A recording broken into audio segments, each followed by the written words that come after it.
If you want to start or scale your property development business to 8 figures and beyond, then you're in the right place. This is the Property XPerts Podcast with Ben Richards and Jack Jiggins, two serial entrepreneurs bringing weekly insights from our award-winning businesses.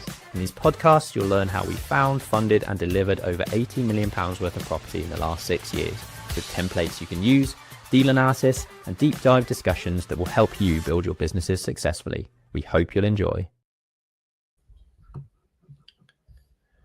Oh, we lost Ben out of the gates. Oh, can you hear me? Yeah. Sorry. Okay, so that was a good start to this week. Welcome, everyone. It's still frozen for me, but obviously if you can still hear me, then great.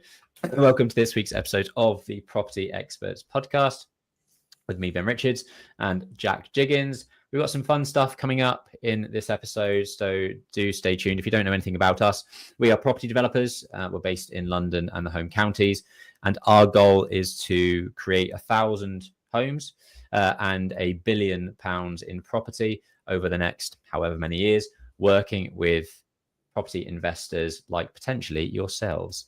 And I think my whole screen has crashed, so Jack, you might have to walk through the agenda for this week. Yeah, not a problem. Bear with. Let me just try and get it up. Car crash on a Friday. Yeah, we're doing really well. My computer obviously has had enough this week, just like I have. Share that. Can you see my screen? I mean, I can't see anything. My whole screen's crashed. So yeah. How could you still be there? I think that's working. So as Ben mentioned, our goals, just touching on, we actually have 4 and maybe 3, because we've had a lot of really productive conversations over the last few weeks. I did actually want to share a story that we had a conversation with an investor yesterday, actually, and it was very refreshing that the investor had a very long-term view in backing us as an entity, a business. Obviously, we've already proven our model with our own capital or even projects that we've done before. But it was very refreshing to hear someone say, look, I just want to get going with you guys, see how you work, hopefully do deal after deal after deal. And yeah, super productive. So if you are a potential investor or you know an investor, we also pay introductory fees if we end up doing a deal with them. We'd love to have the conversation. Ben, do you want to take over I'm back in the game. Yeah, I'm back in the game. Sorry, everyone. So cool. On the agenda today, it is the 8th of August. We are going to be talking about profitability within your businesses, and do you actually know how much profit you make? Because there are a lot of people out there that don't even know where they stand from a financial perspective.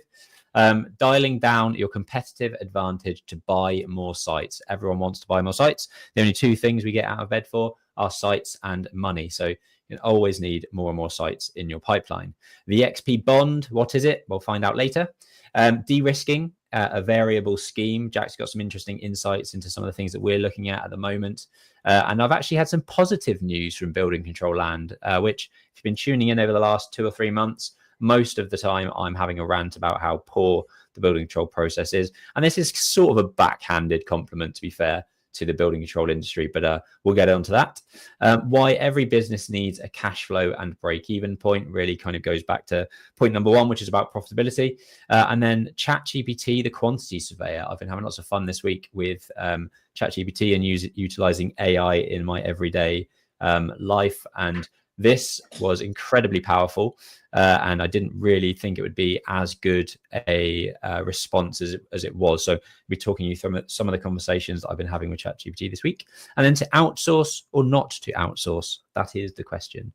And one thing that for those that are viewing this on a viewing platform like YouTube or LinkedIn and not listening purely on Spotify or audio format, on screen we have a little icon that we got emailed the other day on August the 5th, earlier this week, saying that we've had now 200,000 views on our YouTube channel, which is super cool. I think back in May, we had our first 100,000, and then literally about 4 weeks later, got up to 125. And then only a few weeks later after that, we had 150,000 views. So to now, again, only, a couple of months thereafter to achieve 200,000 views, it obviously shows the compounding effect that we're having across the platform. So keep the views coming, keep the likes, keep the shares, keep the comments coming, because we want to share this stuff as far and wide as possible. Everyone that tunes into this show tells us they get incredible value for free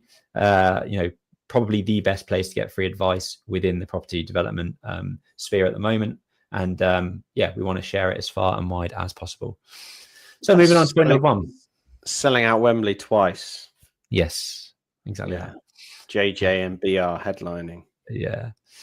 Do you know how much profit you make? And this isn't purely about sort of bottom line profit for your company after the tax year and having management accounts that essentially show you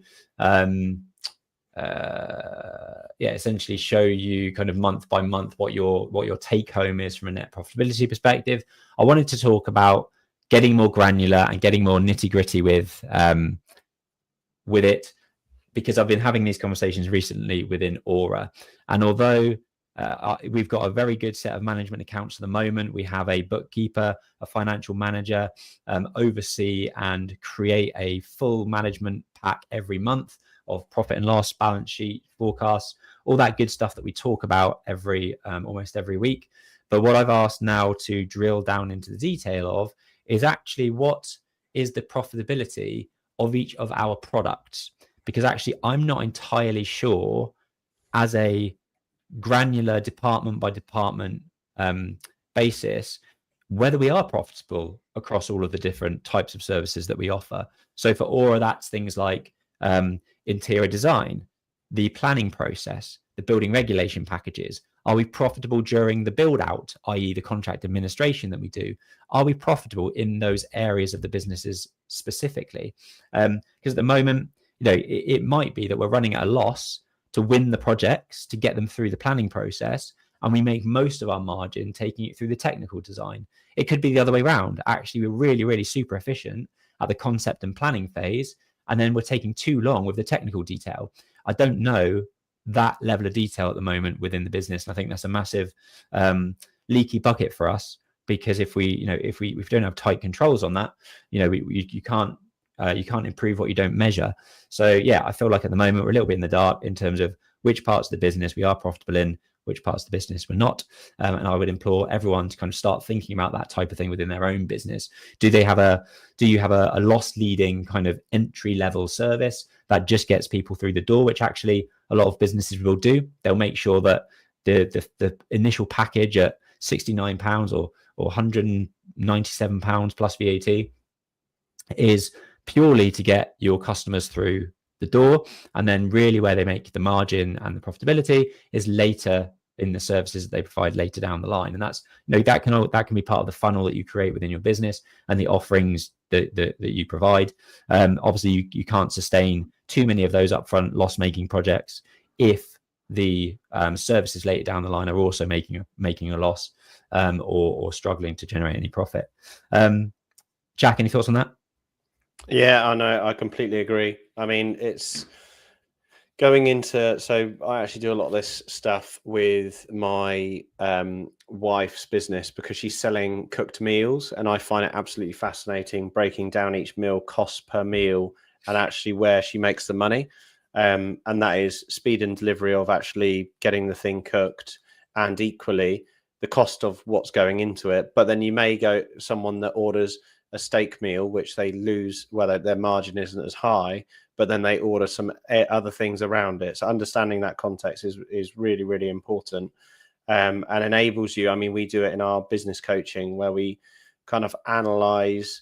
If you don't know the business inside out and where you're making margin, how can you make any form of decision or have any discretionary capabilities to bulk price or promote or market or do a startup fee for someone if you're trying to win new business? So completely really important. And without that data, you can't work it out. So you've got to start with the data. Yeah, cool. Hopefully that's useful for people. If it is, let us know down below. And speaking of good financial management, the 90% off for 6 months offer on XERO has now expired, but they've come back with a 50% off for your first 3 months. So if you aren't using XERO as a financial management account software, there is a link down in the description to give you 50% off for 3 months, or you can type in the bit.ly link on the screen now. Cool. This is a really important one for me, and I think I have touched on it before, but I wanted to go into a little bit more detail of dialing down your competitive advantage so that you can buy more sites.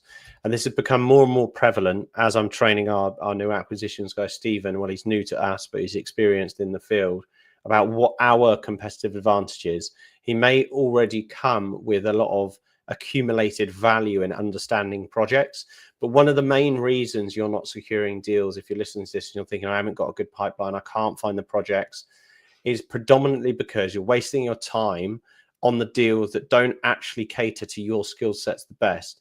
Now, what I mean by that is XP Property, we have surveying in-house, but there's fairly low margin that we can actually control in that space. Ben's background means his technical design is really, really strong. I'm solely focusing on acquisition, so we have a lot of time and effort, and I would, without blowing my own trumpet, a little bit of skill there as well that I've been building up and learning. So our competitive advantage is acquisition and design. Beyond that, so I've got some other examples on the screen, and I'll talk through the podcast listeners what they are. Is construction. We don't have it in-house. We fix price with a main contractor. You may have an agreement to lease, to whether that be an affordable housing provider, or alternatively a covenant that you can fill with with a doggy daycare or whatever it may be. That could be that covenant and lease and relationship, and that's actually how we started our social housing portfolio. Could be a competitive advantage.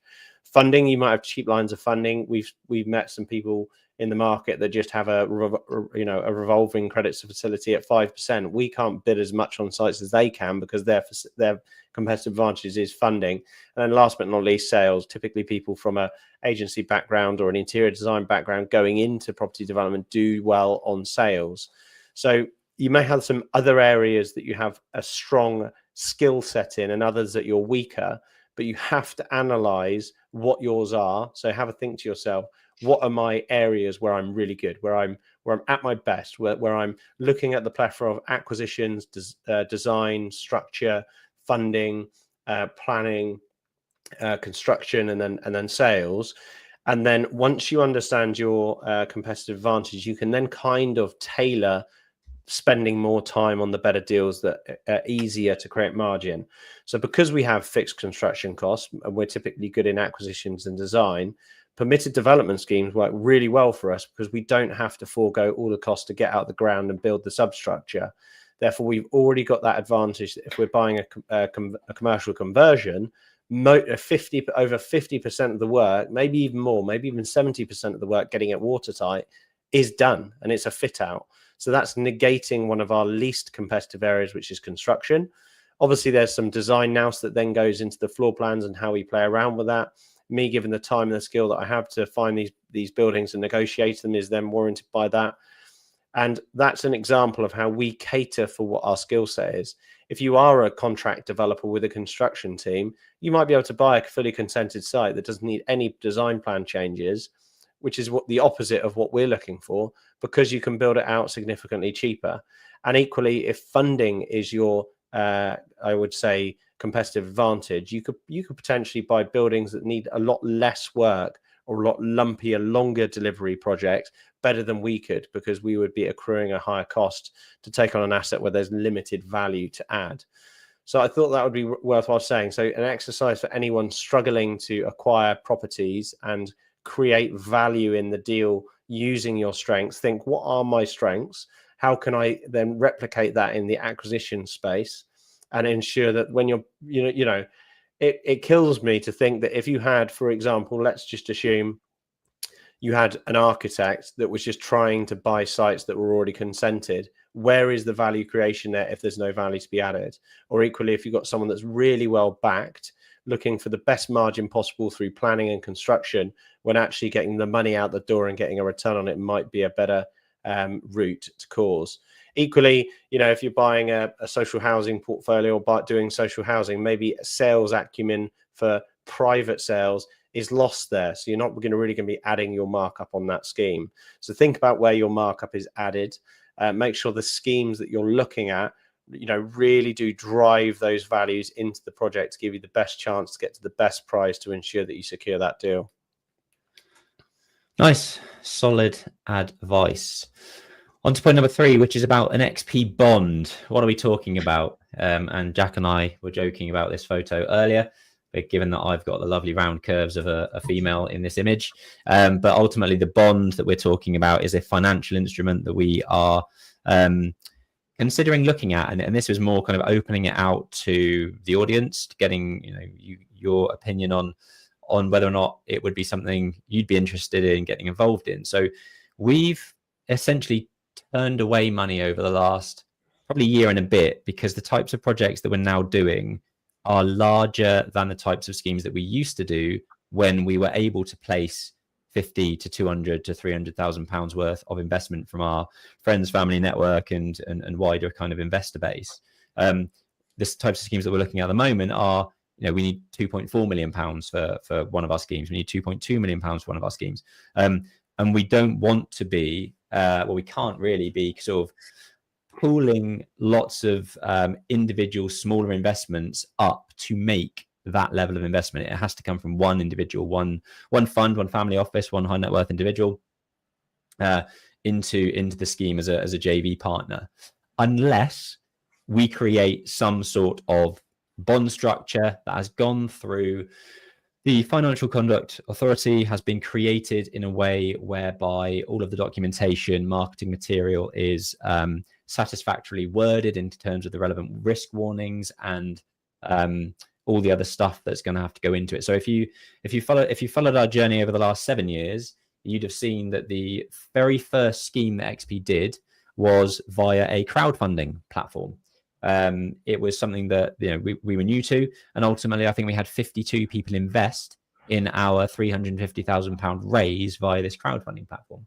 And this is a similar thing. We're creating our own bond whereby we're offering a percentage return. The funds are pooled into the bond over a 2-year program or 3-year program, whatever it may be, and we invest that bond money into the developments that we're working on. And yeah, we just wanted to raise it because we've been having some serious conversations recently with people that have the competence and background and skill set from a legal and a financial perspective to help us create a bond structure like this. And some of our money comes from some of our historic private investment has come from offices that create bonds themselves and then deploy that capital into developers like us. One in particular lender that we're working with or have worked with in the past creates a bond on a 2 or 5 year time frame via his family office kind of network. Those funds are basically pulled in to the bond, and then as a business, their business is then to deploy those funds into property developers like us for second charge security in delivering joint venture projects. And ultimately what we are contemplating doing here is creating, cutting out the middleman, effectively creating our own financial bond instrument where we can raise capital through various different sources and deploy into our own projects rather than doing what they do, which is deploy them into other people's projects and put the risk over there. So yeah, interested to understand, if you've invested with us before, if you're watching this, if this type of structure would be of interest to you. It makes it a lot easier for us to tap into the wide network of people that want to invest within an XP project, but don't necessarily have the total amount of cash that we need to be that one individual investor into one of our schemes. Jack, any comments? No. Cool. Let us know down below if it's something you'd be interested in getting involved in. Cool. De-risking a variable scheme. Hit me. Yeah, I will say, any listeners out there, see if you can come up with a question we can't answer. See, Jordan's watching. So yeah, again, similar sort of training with our acquisitions guy that's new to the company is, and I find myself repeating this one quite a lot. Even though we've been doing this, both Ben and I, for over a decade, and we would like to think that we've seen a lot and we can understand schemes pretty well. We never know what we're actually going to be doing until the end. And now that sounds really rookie, but it's not, because we do know one eventuality because we almost predict them from the outset. but we don't have a fixed view on what we're exactly the path exactly that we're going to be taking. Now, it's a bit like when you sit at your home and you do Google Maps. For me, I want to go to London, and it might send me 3 routes. It might send me a back route, it might send me on the M40, and it might send me on the M4. Now, when you're analyzing property deals, to de-risk them, you need to pick and price the purchase price on the option that is the least risk, or hopefully no risk from a planning or condition or legal perspective. Obviously, there might be risk like you haven't dug the ground and you don't know what it looks like in there, or there might be a storm nearby that blows the building over or whatever. Those risks are obviously unpredictable risks, but I'm talking about predictable risks that you can control. So option 1 is low risk option, which is let me use an example. Let's say you're buying a grade 2 listed building like our bank, and you're just going to refurbish it all as it is and then break it up and sell it. That's pretty low risk. The only risk there is sales risk, which you're going to face in any eventuality. So we base our bid price on that one low risk option. Because it's listed, we can't get the planning. So there's an element of risk there. And then that brings then on to option 2 or option 3, or actually as many options as you want. We would then build a tab. So if you look on my screen, this is actually a deal that we're analyzing / bid on at the moment. And fingers crossed, we'll be hearing back on that next week. But you'll notice that we build one tab out, which is just our option 1. And then we sort of duplicate the tab to manipulate the figures to any potential eventuality, so that we have a foresight of what could potentially happen. If you're getting in on the site at the price for the lower risk deal, then you can ensure that anything in addition to that is the cherry on the cake, is additional profit margin that you would likely to be recovering from the project, because you then can de-risk those particular projects. So I put on the left here, so typically our option 1 has to be a minimum of 17% return on GDV. I know a lot of people batter around the 20% on GDV number in the industry, but realistically, if your upside is potentially 25, 30, 35, 40% return on GDV, you're going to take a 3% hit on that 20 to 17% on GDV. Otherwise, you may not win that bid, giving yourself the best opportunity. Another thing that I wanted to mention on this, which is using as a case study example for our doctor's surgery, which there actually is a deep dive on our YouTube channel, which is our cluster HMO site in Longhambra, is when we bought the site, we could benefit from permitted development. So therefore, option 1 was to convert the existing building into 4 apartments. We knew the price that we could get in at. We have a rough estimation of the build cost we could deliver it at, and we're trying to create a 17% on GDV on that particular scheme. Option 2 was actually to knock down the building and build a block of flats. It actually didn't work out that profitable because of all the new build costs, but at least we've run the option and discounted it. Option number 3, which was an element of higher risk, but I would still say it's fairly low risk, and you can sort of grade these as you wish.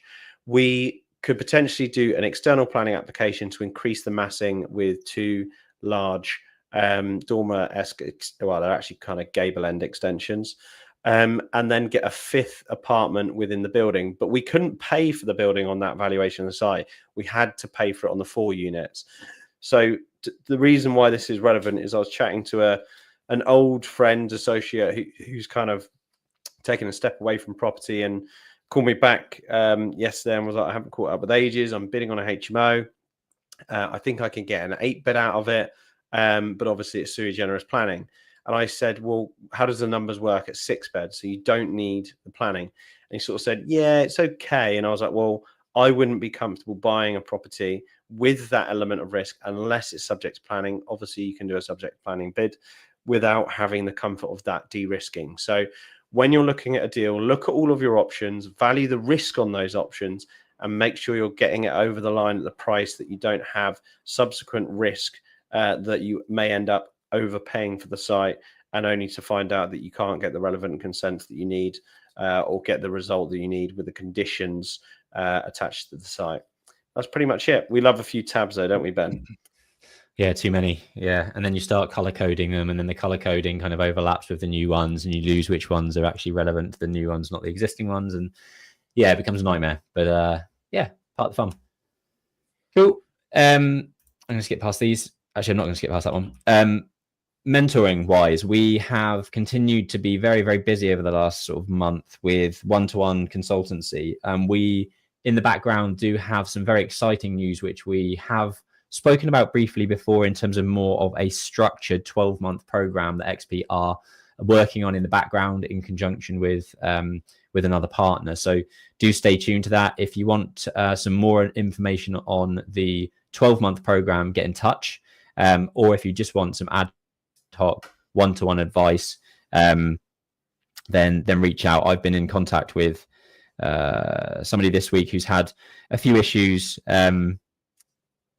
with some planning permission problems that they've had, and ultimately the impact that we've had and the advice we've given has really helped them to navigate the situation. And the amount of thanks and sort of thanks that we've been given for that has been, it's given them the peace of mind and the comfort that they've got sort of people like us to kind of back them in their decisions, to sense check any things that they are about to do that maybe they want to just a second pair of eyes glancing over. And that's what the consultancy and mentoring sessions are all about. It's calling upon our experience, knowledge, and an extended network to kind of help you improve your business and get you where you want to be. So reach out if you are interested in setting up a session on that. I said I had some positive news from Building Control Land, but at the start of this session, I also said it's kind of a backhanded compliment, which it kind of is. David is probably listening to this. He generally tunes in, and he sent me an email this week saying, get your popcorn out, have a read of this. And it was, an email chain of one of our building control bodies and David going back and forth with essentially a formal complaint. Because I went on a big rant a couple of months ago saying that I cannot believe our building control body is asking us to provide every single certificate before sending somebody out to do a final inspection of the site. When what normally happens, or what used to happen for the last 15 years, is a building control body officer comes out when the site's finished, and ultimately you're still probably waiting on some final certificates at that point. You're waiting on your flow tests to come back. You're waiting for your sound tests to come back in. You're waiting for your electrician to do what they should have done, because they're so bloody busy getting paid shitloads of money, doing loads of other jobs. They forget to actually write the certificates out and send them to you in good time. So you're waiting for all those certificates, and in that time you're waiting, the building controller are doing their bits and bobs in the background. What seems to be happening nowadays is they want all of those certificates before even coming out to site to check the works. But this massive long email chain was effectively somebody in the compliance department of the building control body, not to be named, essentially saying that isn't the standard protocol of the building control body, and that the particular people in question shouldn't have been saying that they need all of the certificates before coming out to their final inspection. And that's the positive news, really. It's just that I think we've been shafted, I guess, on certain sites where I think people at the sort of brunt end of the process on the ground, from a building control officer and sort of the people in the administration team, etc., maybe don't quite fully understand what process can be followed, and have been a little bit too rigid with how they followed it. So yeah, my understanding is that a building control body doesn't need to have all of the appropriate certificates in place before coming out and doing their final inspection. But ultimately, and quite rightly, we did have some relatively cheeky emails back from some of the building control bodies, one in particular that said, building control are not a professional snagging outfit. So, they're not meant to come out on site when the site's finished and basically tell you, what to snag, what's not finished, where your paint's rubbish, or, certain things aren't done correctly. Ultimately, nowadays, that still is meant to be pushed to the principal designer, the principal contractor, and use the client to sign off on the compliance of the scheme before the final inspection is undertaken by building control. So yeah, good news, but not good news. The sort of real big positive news for our Marlow site, which is the one on screen, is that building control have approved and given us our final certificates for the first 4 flats that we're selling on that site. The bad news is that it's now 5 days thereafter and we don't have our warranty certificates because the warranty provider is now taking a lot of time to check that they do have everything, which I'm not sure why they haven't done that before we've got to the point of giving them the building control certificates. What should happen is that the warranty provider does everything they need to do, checks that they've got all the information and requests any further information that they need from us, so that only the building control certificate is then required. And as soon as that building control certificate drops, they can send out the warranties for the sites. So that's holding us up on the sale of Marlow. But yeah, building control, the bane of my existence at the moment. Should we answer this question? So Stephen Solomka, how long in advance do you have to book the ad hoc sessions to the one-to-one mentoring? So the process is we essentially take the inquiry and we actually send out a almost like overview form, which probably has some questions for any of our mentees that take a step back. They start thinking about what they want and what they want to achieve, the bottlenecks in the business, the areas they need most of the focus in the business. And then in also property, that might be all areas. We ask questions about which strategies you're working on or wanting to get into. We then review that and we can essentially get them booked in within a week or two, subject to availability, because we do put quite a lot of effort to make sure these sessions are really valuable for our mentees. I will say there is a limited amount of people that we can take on, purely because obviously Ben and I only have a limited amount of time. But I will say, as we help our mentees as time go on, they become more and more independent and clear on their vision of where they want to take their business, and it's then a less frequent check-in. So that's how we have a bit of availability at the moment. Nice. Cool. Point number 6, why every business needs a cash flow and a break-even. Do you do break-evens? Do I know where it sits? Yes. Yeah. I mean, I love them. And I think it's, I'm definitely growing up in school much more gifted at maths than I was at English. I don't know if anyone's ever noticed that I'm pretty dyslexic, so that's definitely not my forte. But I absolutely love, and Ben kind of talked on it on the first slide, actually understanding your profit levels. This is actually quite relevant. Sort of using the break-even analysis is a really keen way of understanding the performance of your business and what you should be doing as a decision maker in the business. So break-even is essentially, there's 2 costs in a business. You have your fixed costs. This is more service-based business or product-based business. You have a fixed cost, so that's kind of like your overheads, which are costs that go out every month. So whether you're selling one product or developing one project or you're developing 10, that cost is consistent every month. You then have variable products which fluctuate depending on the activity of the sales or the products that you're making or the developments that you're doing. So your variable obviously goes up and down with the sort of busyness or the rate of how much you're doing in your business. And a good analogy I actually use for this for our surveying business is we have a fixed overhead every month. And if we're not on site surveying 5 days a week, that one day that we're not, we're actually losing money as that overhead to revenue ratio. We're actually losing money, and that cost is being associated into all the other projects that we are doing that month. So the way that you sometimes need to see it is you can sometimes be a little bit more aggressive with your repricing to make sure that your continuity and busyness of work is in place. So for an example, in Central Suites, we've ran Airbnbs, and they're a really clear example of how you do have a cost, quite a high cost every day. So to give you an example, if we're letting out an Airbnb at £100 per night, which you think is quite cost effective compared to a hotel, and you have got a competitor being priced at also £100 per month. Now, what you need to acknowledge is if you have a void for a week, your overhead to sit with that void might be £50 per day. So rather than charging £100 and making £50 and your cost being £50, you're losing £50. So when you go into the following day, you might let it out for £100, but you've actually broke even at that point. So break-even analysis and cost analysis on pricing is really, really key. So if any of our listeners are running products, doing Airbnb, even HMOs, don't sometimes quabble over cost of sales and getting that sale out the door, because you're carrying an overhead cost that then gets spread across the month. So sometimes what I'm getting at is activity enables you to hit break-even point a lot sooner and to negate total costs, so that you can get to a better point of consistent profit making, which kind of tallies back into the original slide.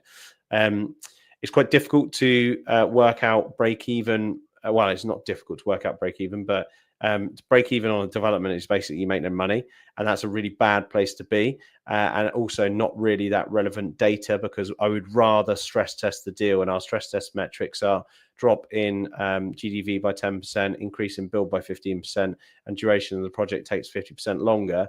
That's stress testing a development. But where break even might be useful is working out if you have a 7-bed HMO, at what point does it break even? How many rooms do you need to let to break even? Also, another one is across your portfolio, what occupancy rate do you need to break even? Or if you're running a service, how many surveys do you need to sell to hit break even point within a month? And this is really useful data to really understand within the weeds of the business and what it needs, because you may end up dropping your pricing so that your cost base goes significantly down with your revenue marker, and you carry better consistent revenue. Even though your profit on that is smaller, it means that you're not carrying that debt into the next day, and you're having to work even harder by keeping busy, keeping the wheels oiled. Nice. Top advice as always, which is what you get from the Property XPerts podcast. If you are tuning in, I can see a couple of people, a couple of regulars, Jordan, Dilly, thanks for your questions. We'll come on to those at the end. Yeah, we want to share this as far and wide as possible. If you're getting value from this, please drop a comment down below right now and say, thanks guys. Rate us on Spotify, send a review into Apple Podcasts, and share it. That's the big thing. Like, share it with 5 different people that you know are in the property space or are entrepreneurs that want to get into real estate, because it will help us massively share the word. Cool. And I wanted to share some interesting stuff. You know, we've been trying to implement ChatGPT in all of our businesses. We've spoken about it before. It is, you know, my little sidekick on my desktop nowadays, you know, asking it all sorts of questions. This wasn't me, actually. This was Graham, my design and ops director in Aura. And we've got a client that has had a QS costing undertaken, and it was higher than what the client expected, which isn't too unfamiliar nowadays with client expectations of how much things cost and actually what the market says it costs. But anyway, the QS costing came in, and it was higher than expected. So what Graham did is stick it into ChatGPT, through the QS breakdown into the chatbot, and basically said, you're an expert at managing build costs in UK residential construction. Suggest ways that the build cost for this project can be reduced. And it was actually phenomenal. You know, the way that it analyzed the QS costings, the bits that it pulled out in terms of saying things like, you know, we think this is overpriced. The typical rate for steel reinforcement is high compared to what the market is saying at the moment. You know, there's ways in which you can simplify your mechanical and electrical system to reduce costs. You know, you've got some provisional sums in there, so make sure you're getting firm quotes from external parties for those particular elements. You know, it really did go to town on each individual element of the cost breakdown, and then gave a table at the end to say, we think there are 40 to 65,000 pounds of savings in this. Basically what it is at the moment, it's around about 350 grand. So ChatGPT thinks that you could get the realistic final cost down to 295 to 320 would be a realistic range. And I looked through the cost breakdown myself, and know almost all of these points are things that I would have picked up on and potentially raised. And I'd say ChatGPT also went over and above the types of things that I would also I would raise myself. So, you know, I don't really understand or have a good understanding of what the sort of weights of steel costs might be at the moment across the market. ChatGPT can scour the market and take loads of different data points to understand what that might be at the moment. And it does all this in, literally 10 seconds, and you've got this output, which is incredible. It's you're going to have to go slightly further than this, but as a sort of first pass, to effectively save between 10 and 20% of your build costs, or make suggestions to save between 10 and 20% of your build costs, every developer, every investor should be doing this and challenging the quotes that you receive. We've done sessions on value engineering before. I don't know what they are. Maybe we can put them down in the description below. In terms of the types of things, my heavy hitter checklist of things that I go to straight out of the gate to check and see if there are any immediate savings. But ChatGPT can basically do all this for you. And I guess the more it does it, the more of a bank of real world examples you're feeding it, the more convergent you're going to get on what the sort of typical average should be for certain elements within a building. So, I mean, this is the way things are going. Ultimately, at some point in the very near future, if it's not already available out there, you would be putting in your PDF 20 pages of technical drawings from your architect and asking ChatGPT to give you a cost breakdown based on the bill of quantities, the lengths, the areas of spaces, the materials specified, and ultimately within seconds you can have a very accurate cost breakdown of your build. So yeah, I just thought it was really interesting for people to do. If you're not using ChatGPT to do this type of stuff, then you are massively missing out. Throw some stuff in there, see what it comes back with, and save yourself tens of thousands of pounds. Cool. Absolutely crazy. Yeah, that would have taken.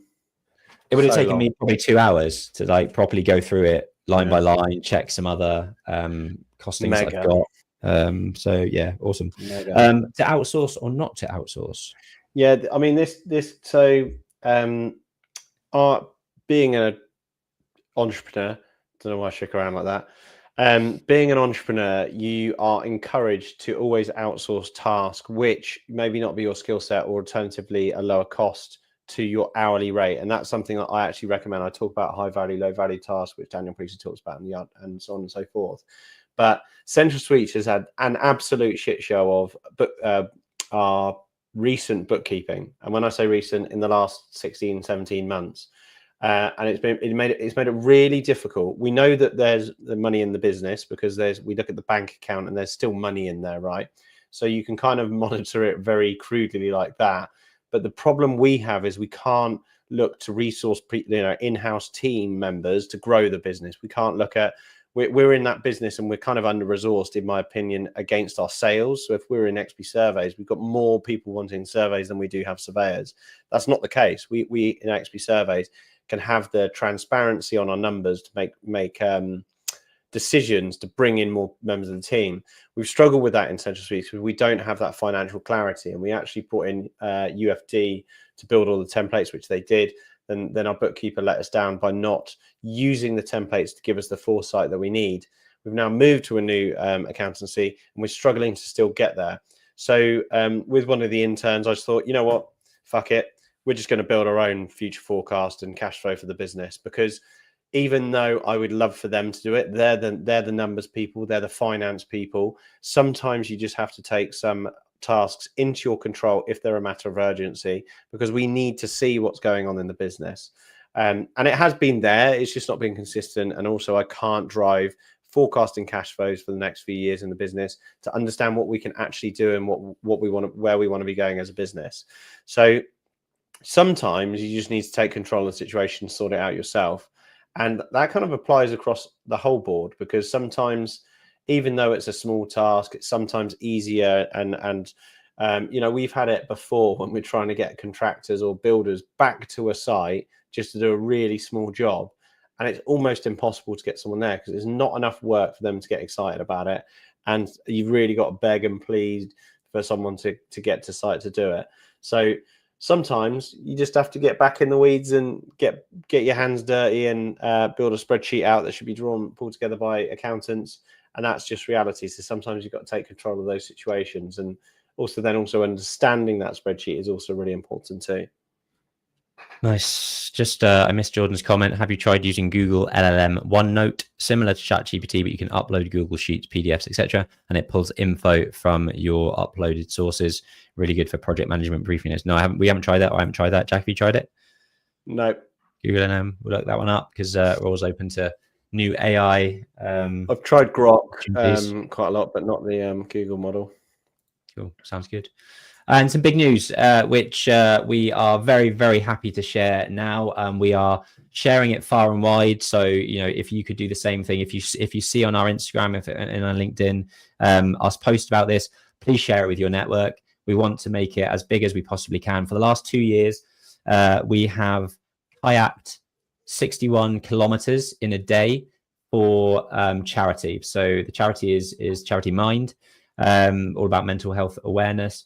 We raised, I think, £9,000 in our first year, £5,000 last year, and we really want to smash that this year by doing a 17-hour-long paddle challenge. So we're putting down our kayak paddles, picking up our paddle rackets, and ultimately starting at 7 a.m. in the morning, going through all the way through to midnight with a continuous paddle game.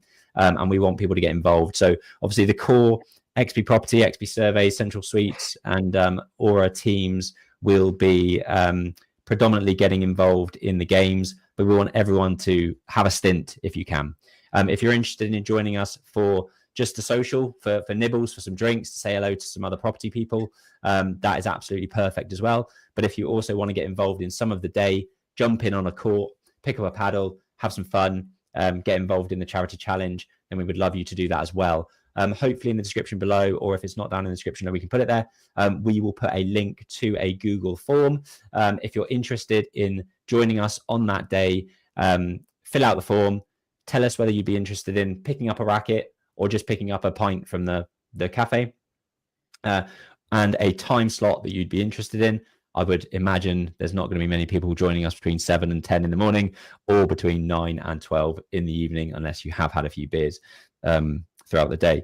But yeah, we'd love for people to join us all throughout that session. We're there for 17 hours. Come and join us for as little or as long as you want to. And yeah, I'm super excited about this. I think it's going to be a really good day. So yeah, get your spot. We're not very competitive, so yeah. So we'll jump into some questions. Yeah, we got one here from Dilly Raff. Dilly, thanks for your questions. Thank you for tuning in as always. How do you meet the affordable housing requirements when developing over 9 new dwelling flats? Affordable housing is a really tricky subject, to be honest, and it's so difficult to put it into your development appraisal because you just don't know where it's going to sit.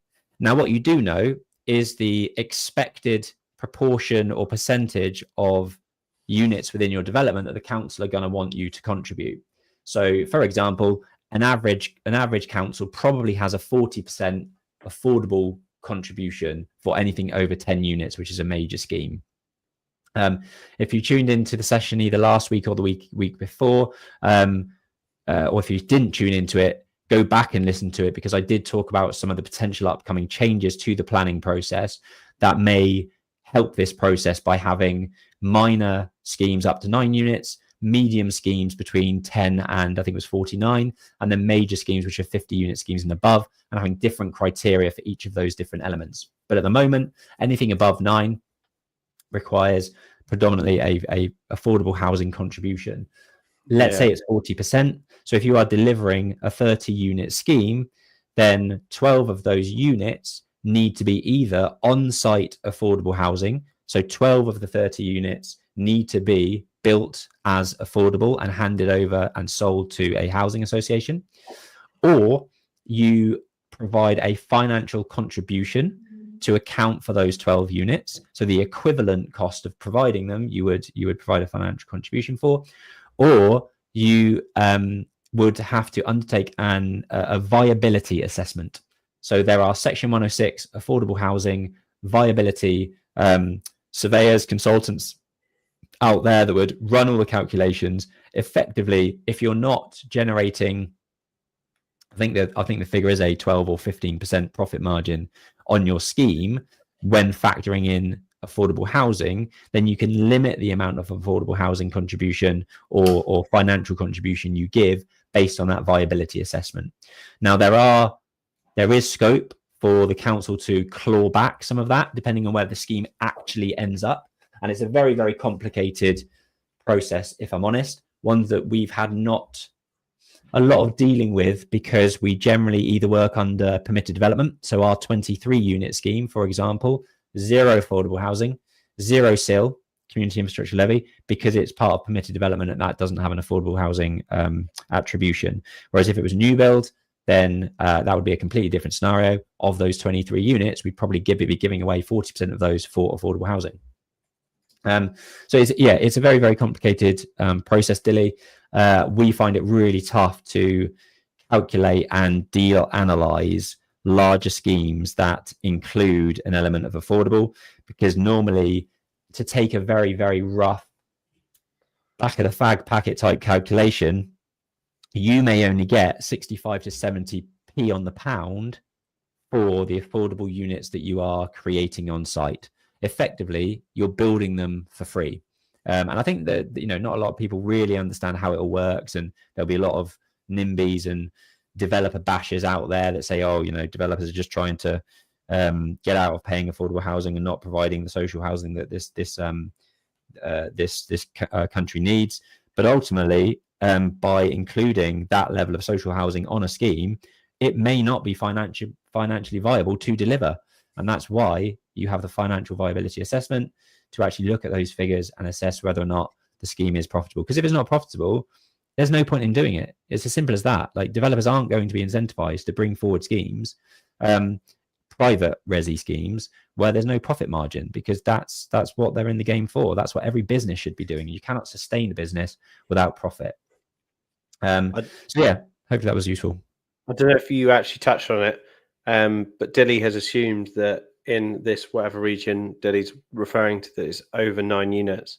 Some locations it's a lot less than that. So Reading is actually on the 2nd unit plus. You pay affordable housing requirements on the site.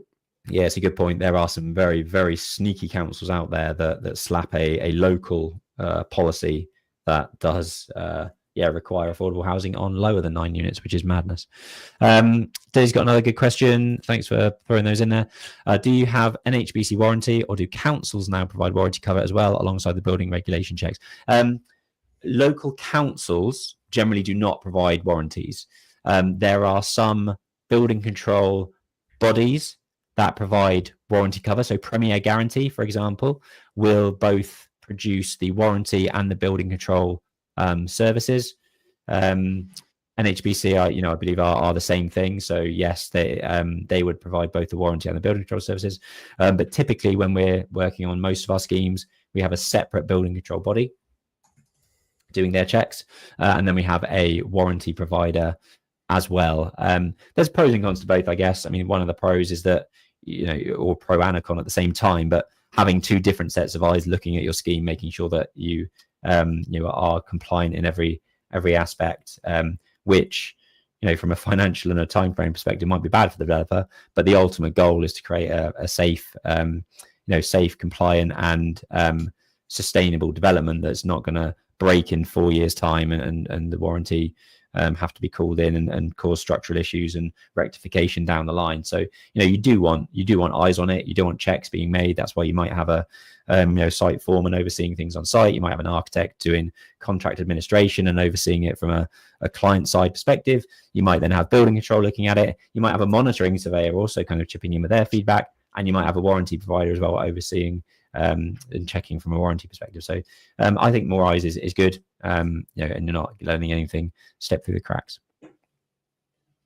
One last question from Dilly. It's Dilly's show today. If anyone else got any questions, drop them down below. Last question before we crack on. Do you tend to use a single main contractor for most of your large projects, or do you subcontract and manage yourself?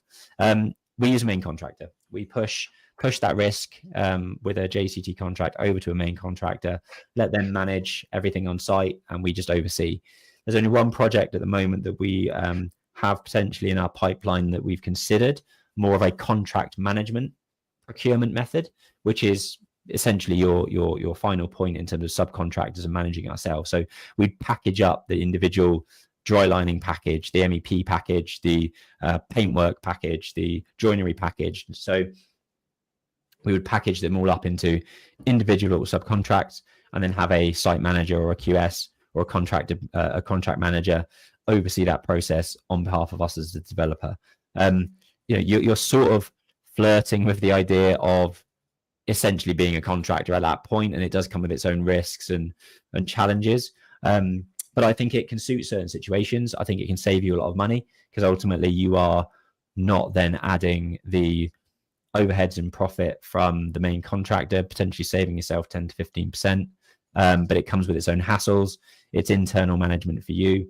And that's mainly why, we package things up on a main contractor basis. When I look back at my time at the Berkeley Group, they were purely contract managers. The schemes are so big that they would package up the RC frame for the superstructure. They'd package up the facade package with a facade engineer, and they would be the conduit in between all of those and manage things on site. But obviously those were 955 unit schemes, billion pound value schemes that they can do that on.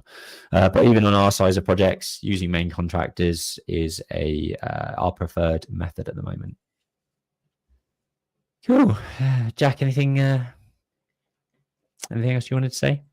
No, ready to go to bed. Yeah, I bet. I feel the same as you this week. Hope you've had a good week, everyone. Do tune in next week, and we would love to hear from you down in the comments below. If there's any questions you've got for us next week, challenge us, see if there's anything we can't answer. As Jack says, have a good weekend, everyone, and catch you later. Bye. Bye.